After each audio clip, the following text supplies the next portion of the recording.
Hey, it's JC1424 once again with another album review, and today we're going to be talking about the new 2021 album from CheVelle, and that is Nothing Is Real, and This Is a Simulation, which they just turned into an acronym, which would be Niratias, or Niratias. I don't know how the heck they want us to pronounce it, but anyhow, this is a band that I learned of because my mom and dad always listened to this CD, Wonder What's Next, and it had their hit songs Sin to the Pain Below and The Red, which were both big on the radio. The Red was actually the most popular hit rock song of 2002, I believe. And what's funny is this band is named CheVelle because they loved fast cars, you know, the Chevrolet CheVelle car of the 70s, 80s, maybe even the 90s. I don't know when they stopped producing it.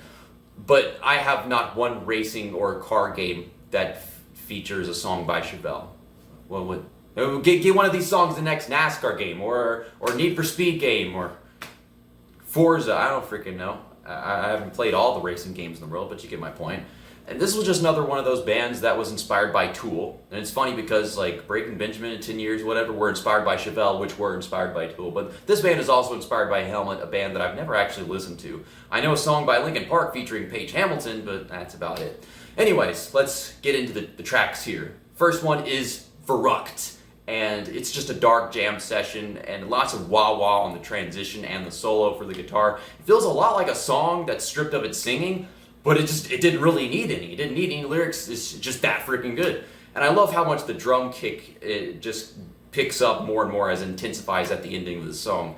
And CheVelle definitely verrucked me with this song, and I liked it.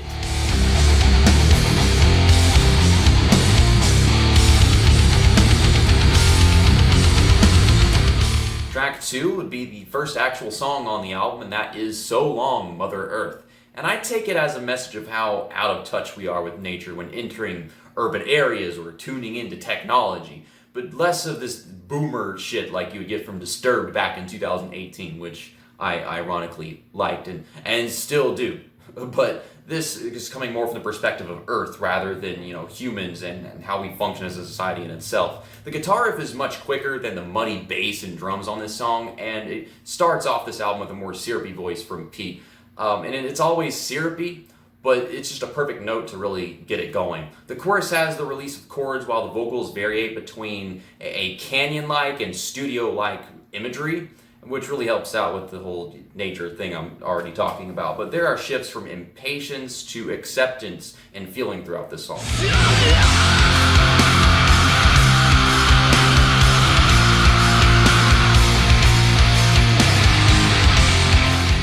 Track 3 is Mars Simula, and from studying the lyrics in the first few songs, this theme to the album starts to become quite clear to me, at least. The human race is overly intelligent, and it's stupid, because this metro style of civilization was not intended. We all know that, don't be too naive. The birds live in the trees that were already here, while we had to make our own trees and live on top of each other. We leave all this other room for trees and grass to keep growing so that we can breathe, because there's too many of us. And then there's the medicine shit, and, you know, trying to keep the population growing instead of keeping it stable so we don't overpopulate, blah, blah, blah, blah, blah. We institutionalize water instead of taking a shower outside when it rains.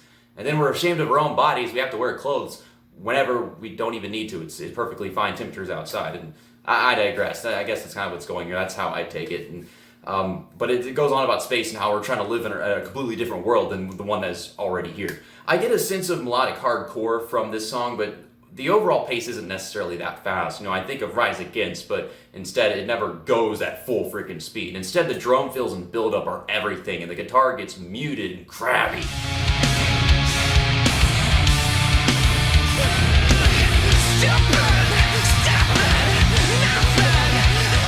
Track 4 is Sleep the Deep, and I don't know if it's wooden bells or what, but they portray this ominous hourglass of intermission that lead into track 5, which was the lead single, Self-Destructor. For me, this is a song about a phase in mental health that I've actually been in a few times, where the mind is not open to friendship or a rational solution, instead just self-harm or even suicide. And it's a very intimidating moment on the album where it describes it as war with yourself. You either win or you lose. But anyhow, the guitar line is electric, the chorus is a standoff, the breakdown is psychotic and ferocious, and the piano outro is just cold.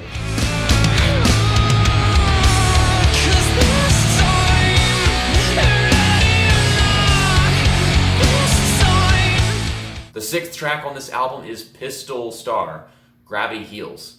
And it's a bit more lighthearted, I guess, just to find a neutral state of mind by sitting still and taking a breather. The developing stages of the verses and riff aren't uncommon for Tool ripoffs or alt-metal artists, but getting into the shiny parts of the song, there are elegant chromatic guitar passages, and it's both exciting and relieving after spawning from a really frustrated tone.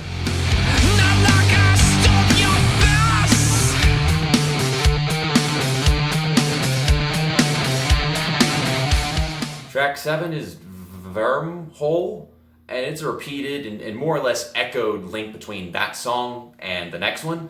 This title is like Dutch sounding or something, and I didn't even notice this was here. I thought the other song ended and the next one began, but yeah, this leads into track 8, Peach, which was the follow-up single to Self-Destructor. It's probably still my favorite song of the year with its crafty and assorted ways that the lead guitar likes to roll out. The bass can both slap and be very chilling, while the guitar is electrifying and it goes through these tearing motions, in my opinion.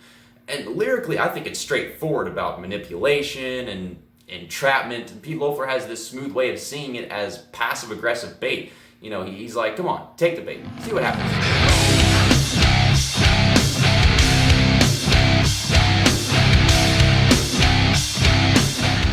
Track 9 is Test. Enough. What exactly is it testing? A tremolo, reverb, auto-tune, maybe some lyrical humor, I guess. I don't think this initially was going to be on the album, but then eventually they just decided, fuck it, put it on there. And it links to track 10, Endlessly, which this did come out before even the lead single, Self-Destructor, as an acoustic version that might have been ad-libbed or whatever the hell that shit's called. But because it wasn't the version that was on the album, then I would say it wasn't the actual lead single. But it's a ballad with very nuanced bass and percussion. There's a reoccurring and growing aura of angelic backing track here, and obviously it's a letting go song that's accepting pain for the sake of closure.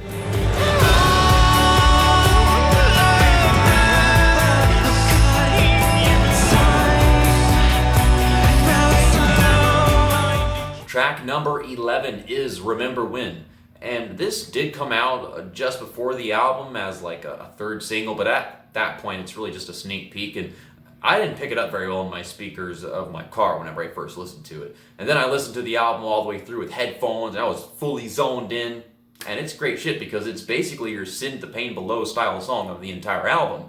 If it's the only one, it comes off unique and it's exciting to listen to that way. If there was a bunch of songs like this, then you wouldn't really care for it that much.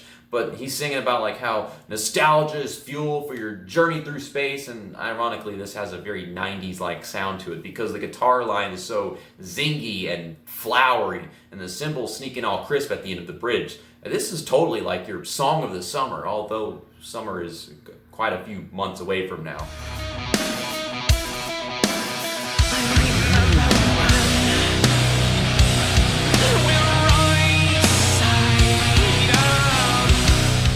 I'll say that track 12 is the final actual song on the album, and that is Ghost and Razor. I didn't really look too much into why this is called this, but it's an excessively unique but Alice in Chains-esque song. How you manage to do both is beyond me, but the vocals do a more raspy scream, and the dirty bass fucks me up so good. The guitar goes through some wild motions. The dad riffing doesn't help very much, but they've been doing that all album, and you know it. But at quite a few points, it gets synthy, and that's what stands out even more.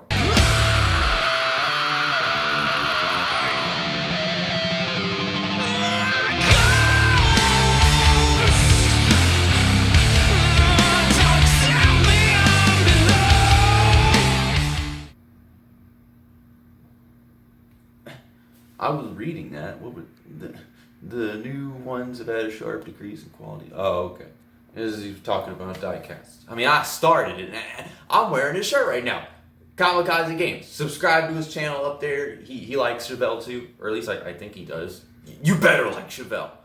Anyways, track 13, Lost in Digital Woods. It's the outro track for the album. It's kind of a rather awkward monologue at first, in my opinion. I just don't feel it's delivered very well. It's got this piano there, it's somber, it feels like that imagery of a fireplace burning while you're hearing someone tell you a story. But he sounds like Tobey Maguire narrating the end of Spider-Man.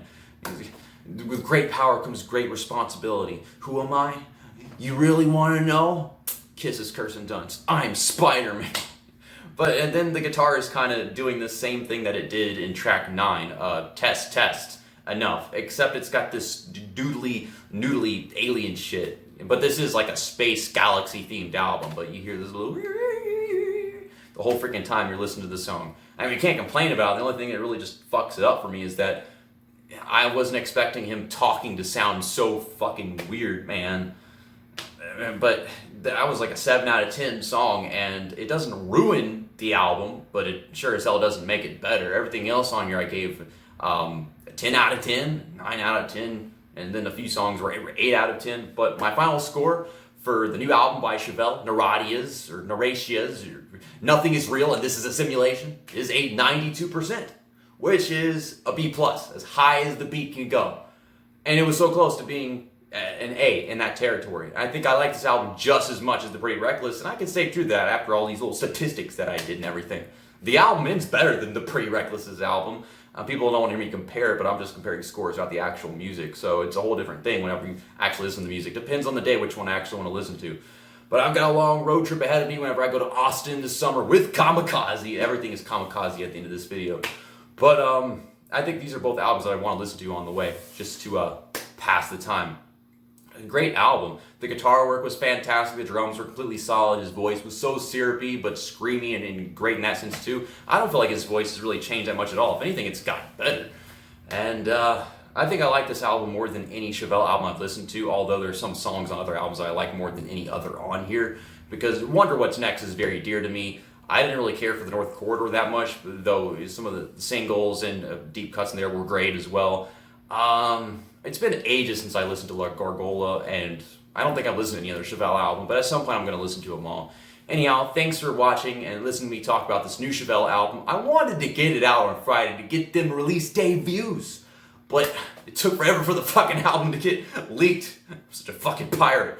But, I mean, I do wind up buying or listening to the album with ads and shit in the future. I'm going to buy a CD someday, but whenever I want to review shit, I wish I got that early access that all those other guys rocked, and the Rock Critic and the Neil Drop and ARTV got, but still got it out on Saturday. See you next time. That's that, and album review over.